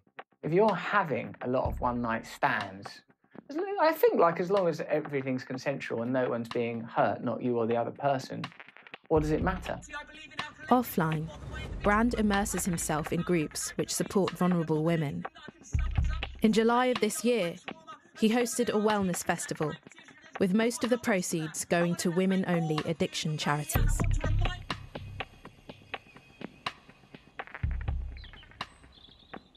A week after being asked to respond to the allegations in this film, Brand posted this video. These allegations pertain to the time when I was working in the mainstream, when I was in the newspapers all the time, when I was in the movies, and as I've written about extensively in my books, I was very, very promiscuous. Now, during that time of promiscuity, the relationships I had were absolutely always consensual. I was always transparent about that then, almost too transparent. And I'm being transparent about it now as well. And to see that transparency metastasized into something So there's a cut there that's like odd. Let's watch it from the top. Awakening Wonders. Now, this isn't the usual type of video we make on this channel where we critique, attack, and undermine the news in all its corruption, because in this story, I am the news. I've received two extremely disturbing letters, or a letter and an email, one from a mainstream media TV company, one from a newspaper, listing a litany of extremely egregious and aggressive attacks, as well as some pretty stupid stuff, like my community festival should be stopped, that I shouldn't be able to attack mainstream media narratives on this channel. But amidst this litany of astonishing, rather baroque attacks are some very serious allegations that I absolutely refute. These allegations pertain to the time when I was working in the mainstream, when I was in the newspapers all the time, when I was in the movies, and as I've written about extensively in my books, I was very, very promiscuous. Now, during that time of promiscuity, the relationships I had were absolutely always consensual. I was always transparent. Why is there a fucking cut here? The relationships I had were absolutely always consensual. It goes from always to consensual. It's like, bro, you couldn't do one fucking jump. Like you had to cut that part. It just like comes across way fucking worse than it. I mean, this is always going to be bad anyway. I was always transparent about that then, almost too transparent. And I'm being transparent about it now as well. And to see that transparency metastasized into something criminal that I absolutely deny makes me question, is there another agenda at play? Particularly when we've seen coordinated media attacks before, like with Joe Rogan when he dared to take a medicine that the mainstream media didn't approve of, and we saw a spate of headlines. Bro, that's yeah, he's like, I'm being attacked as a bold truth teller. I mean, for everything you can say about Joe Rogan, it's not like the fucking media is calling him a rapist, you know what I mean? Like, the media shits on Joe Rogan when he says dumb shit. Like, they can't, you know, there's no avenue where people are like, oh yeah, Joe Rogan, famously, he's like a rapist or a groomer of children, you know? He's gone full right-wing conspiracies, you know? Perhaps there's something different going on, is what I mean. Media outlets across the world using the same language. I'm aware that you guys have been saying in the comments for a while, watch out, Russell, they're coming for you, you're getting too close to the truth. Russell Brand did not kill himself. I know that a year ago there was a spate of articles, Russell Brand's a conspiracy theorist, Russell Brand's right wing. I'm aware of news media making phone calls, sending letters to people I know for ages and ages. It's been clear to me, or at least it feels to me, like there's a serious and concerted agenda to control these kind of spaces and these kind of voices. And I mean my voice along with your voice. I don't mind them using my books and my stand-up to talk about my promiscuous consensual conduct in the past. What I seriously refute are these very, very serious criminal allegations. Also, it's worth mentioning that there are witnesses whose evidence directly contradicts the narratives that these two mainstream media outlets are trying to construct, apparently in what seems to me to be a coordinated attack. Now, I don't want to get into this any further because of the serious nature of the allegations. What do you mean he's getting a Rumble contract? He already has one. He interviewed Ron DeSantis on his Rumble show. Mr. fucking I hate mainstream media interviewed literally institutionalist Republican Party defender Ron DeSantis, who unironically oversaw the torture of prisoners in Guantanamo Bay when he was a JAG lawyer, okay? This idea that, like, Russell Brand is still a bold truth teller, blah, blah, blah, all this shit, or even is ostensibly leftist is so silly. You want to know something? You want to know why it's silly? If you don't want to believe the words that are coming out of Russell Brand's mouth, look at the words that are coming out of his defenders' mouths, okay? Because his defenders are overwhelmingly right-wing commentators who 100% would jump at any opportunity to fucking destroy a person who's a prominent leftist figure, who regularly do it with false allegations, not of like sexual misconduct or whatever, but like literally shit like buying a fucking house or buying a car and being rich while socialist and how that is actually somehow hypocritical in their worldview. Okay. They defended every single person that has come out and been accused that is ostensibly on the right, like Andrew Tate. And the reality is that they would have defended Jeffrey Epstein too if Jeffrey Epstein wasn't like presented in such a lib way. Okay. That is the reality. All these like fucking Jeffrey Epstein truthers out there would have 100% been fucking defending him if he was an out and about right wing guy. Abso-fucking-lutely. I've said this years ago and I stand by that sentiment. Okay. 1,000,000%. Oh. I feel like he's trying to do the Trump defense. The whole world is out to get him because he's shaking up the establishment. What a sick joke. Yeah. I feel like I'm being attacked, and plainly they are working very closely together. We are obviously going to look into this matter because it's very, very serious. In the meantime, I want you to stay close, stay awake, but more important than any of that, if you can, please stay free. Yeah. They only hate him because of the connection to the Clintons and other prominent liberals. Is this being narcissistic or him trying to find the best way out of the allegations? I think this is... I don't know. I think that this is like him being narcissistic and him trying to defend himself from the allegations. Criminal that I absolutely deny makes me question, is there another agenda at play? What I seriously refute are these very, very serious criminal allegations. There are witnesses whose evidence directly contradicts the narratives that these two mainstream media outlets are trying to construct, apparently in what seems to me to be a coordinated attack.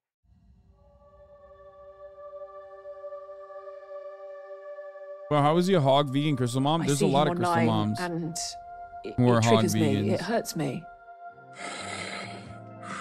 Now he's a wholesome family man who's like the king of wellness. Oh my God. His dog looks He like did wrong fucking Kaya a things. little bit. It's almost as if there's no retribution for that. It could have been nipped in the bud at the beginning of his career. Had he been pulled up on it, had he been held accountable for his actions. They knew that he was at the best inappropriate at work and unprofessional. That's the higher-ups at Channel 4, that's at the BBC. They've all had a hand in facilitating it. They need to be accountable too. How many people walked into comedy, met Russell, had a bad experience with him, and left? Do you know what I mean? How culturally, what are we missing? He went from being a heroin addict live on air on MTV to a sex addict live on air on E4 to a predator live on air on Radio 6 and Radio 2. He kept progressing, nothing held him back, and so he thought he could do whatever he wanted. I've been waiting since I was 16 for it to hit the papers or for it to be on the news that he's been arrested or that somebody's reported him and it's stopped the abuse.